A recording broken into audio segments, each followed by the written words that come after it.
Congratulation Chandrayaan-3 के लिए। तो तलवारों पे सर वार दिए, अंगारों में खुद को जलाया है, तब जाके चांद पे हमने चंद्रयान-3। बहुत बड़ी हिस्टोरिक सक्सेस है भारत के लिए।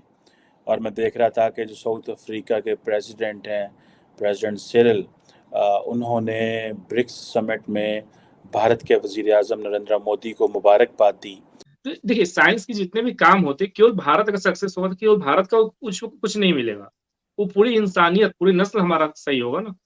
तो हमारे और आपके लिए है। अगर कल पृथ्वी पर कुछ होता है और अमेरिका मंगल ग्रह पे कुछ जमीन या आने जाने का रास्ता कुछ खोज ले, तो हमारी और आपकी नस्लें वहां पहुंचेगी ना। देखें, वो आप कह रहे हैं वो चांद पे चले गए, वो जमीन पे रह के अपने सोलर सिस्टम को इतना आगे ले जा चुके हैं कि वो बिजली से, मतलब वो बहुत उनकी कैपेसिटी, जो उनका सारा डिपार्टमेंट है, इंजीनियरिंग डिपार्टमेंट हो गया या उनकी फैक्ट्रीज हो गई, वो इवन अवाम को भी जो है ना, अपने जो एग्रीकल्चर लैंड है उसके ऊपर सोलर पैनल लगा के बिजली मुहैया कर रहे हैं। जय हिंद दोस्तों, पाकिस्तान ब्रेकिंग न्यूज चैनल में आप सभी का हार्दिक स्वागत। भारत ने अपना नाम इतिहास में दर्ज कर लिया है, क्योंकि भारत दुनिया का सबसे पहला देश बन गया है जो चांद के सदर्न पार्ट पर पहुंच गया हो, और जहां पर इसरो ने सॉफ्ट लैंडिंग कर भारत का नाम इतिहास के सुनहरे अक्षरों में लिख दिया। जहां पर अब लैंडर ने भी वहां जाकर रिस्पॉन्स कर दिया है कि मैं चांद पर पहुंच गया हूं। वहीं पर इसरो ने भी इसके ऊपर अपडेट देते हुए कहा कि सभी चीज़ नॉर्मली चल रही है और लैंडर और रोवर की हेल्थ भी अच्छी है। वहीं पर अब आने वाले दिनों में ये दोनों मिलकर चांद के सदर्न पार्ट के ऊपर रिसर्च करेंगे कि वहां पर पानी और कौन से सब्सटेंस मौजूद है। वहीं पर पूरी दुनिया से भारत को बधाइयां आ रही है, क्योंकि भारत ने ऐसे करने वाला पहला देश तो बन गया है, पर इसका दाम बाकी देशों से कम है। जहां पर रशिया ने अपने मून मिशन के लिए लगभग 1500 करोड़ से ज़्यादा खर्च किए थे, भारत ने अपने मून मिशन को 600 करोड़ के अंदर ही कंप्लीट कर लिया। जहां पर भारत की इसरो का नाम अब दुनिया के टॉप स्पेस एजेंसी में लिया जाएगा, क्योंकि जिस तरीके से इस मिशन को प्लान किया गया और एग्जीक्यूट किया गया, ये बाकी किसी देश की बस की नहीं है। और अब इसलिए पूरी दुनिया में इसरो का नाम अब टॉप पे लिया जा रहा है। तो क्या भारत आने वाले दिनों में और मिशंस प्लान कर उनको सक्सेसफुल कर देगा? ऐसे ही वीडियो को अंतिम तक देखते रहिए, लाइक कीजिए, शेयर कीजिए और सब्सक्राइब कीजिए हमारे चैनल को, और बेल आइकन दबाना बिल्कुल भी ना भूले। और आपकी जो भी राय हो उसे कमेंट बॉक्स में ज़रूर दें। धन्यवाद। दोस्तों, आज एक बहुत बड़ी हिस्टोरिक सक्सेस है भारत के लिए। और मैं देख रहा था कि जो साउथ अफ्रीका के प्रेसिडेंट हैं, प्रेसिडेंट सिरिल, उन्होंने ब्रिक्स समिट में भारत के वज़ीर-ए-आज़म नरेंद्र मोदी को मुबारकबाद दी। ये इसरो हमारी साइंस का टेक्नोलॉजिकल मूर्त रूप है। हमने साइंस को टेक्नोलॉजिकली अचीव कर दिया। अभी तक तो हम ये कहते थे कि चांद यहाँ से इतनी दूरी पे, चांद का प्रभाव ये पड़ता है।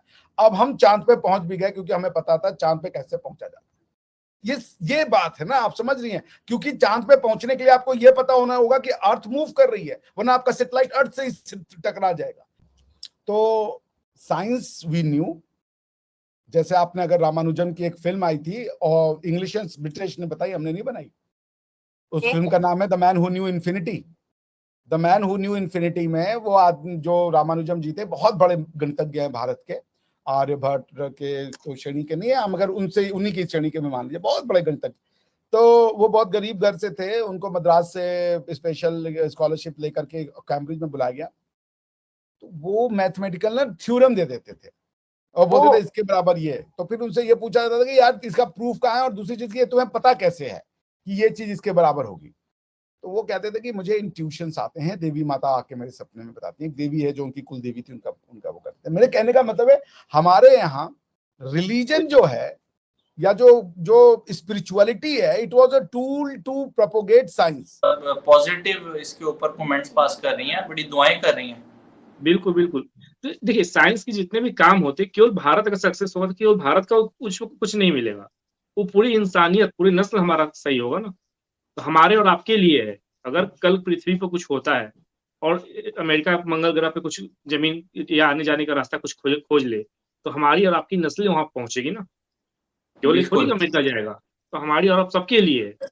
दुनिया में जितने भी इंसान है वो सबके लिए है। अगर कामयाब होगा तो इंसानियत कामयाब होगी, और इसलिए तो हम बोलते हैं वन नेशन वर्ल्ड वर्ल्ड। काश के हमारा भी, मैं जिस तरह हमेशा कहता हूं कि मोदी साहब का जो मॉडल है to give a nationalism boost to the country, that should be copied in developing countries जहां पे जमहूरियत और इस तरह की चीजें और बिल्कुल इकोनॉमिक कोलैप्स के पास है, वहां पे उनको चाहिए कि नेशनलिज्म को प्रमोट करें।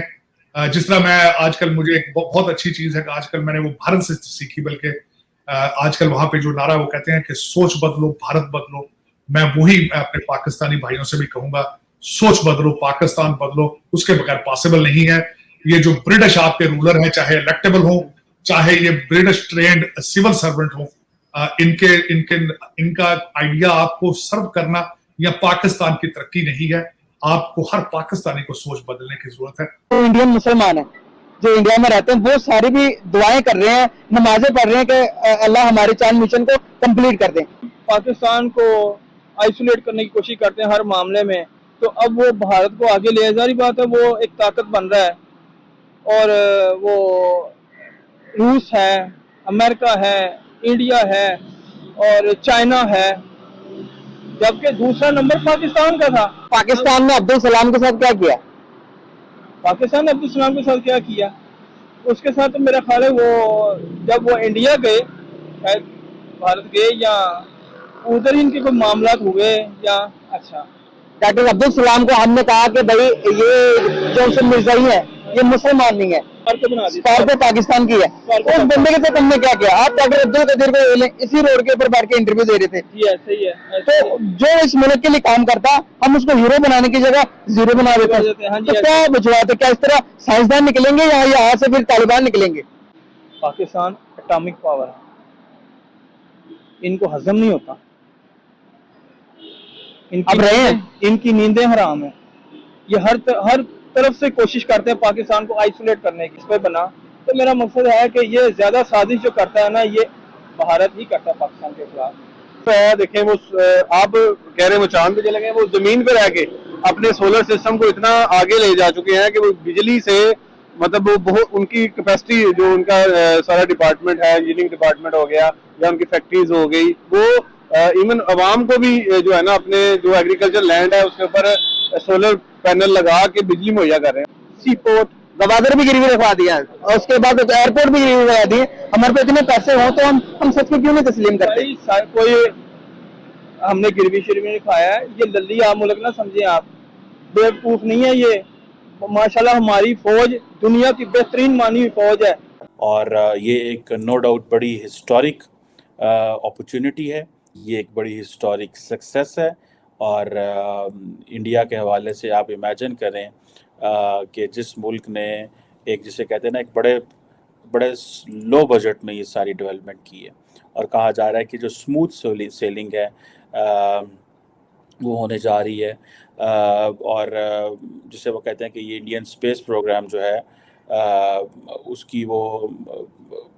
उसकी ये कामयाबी है और बड़ी एक महारत है।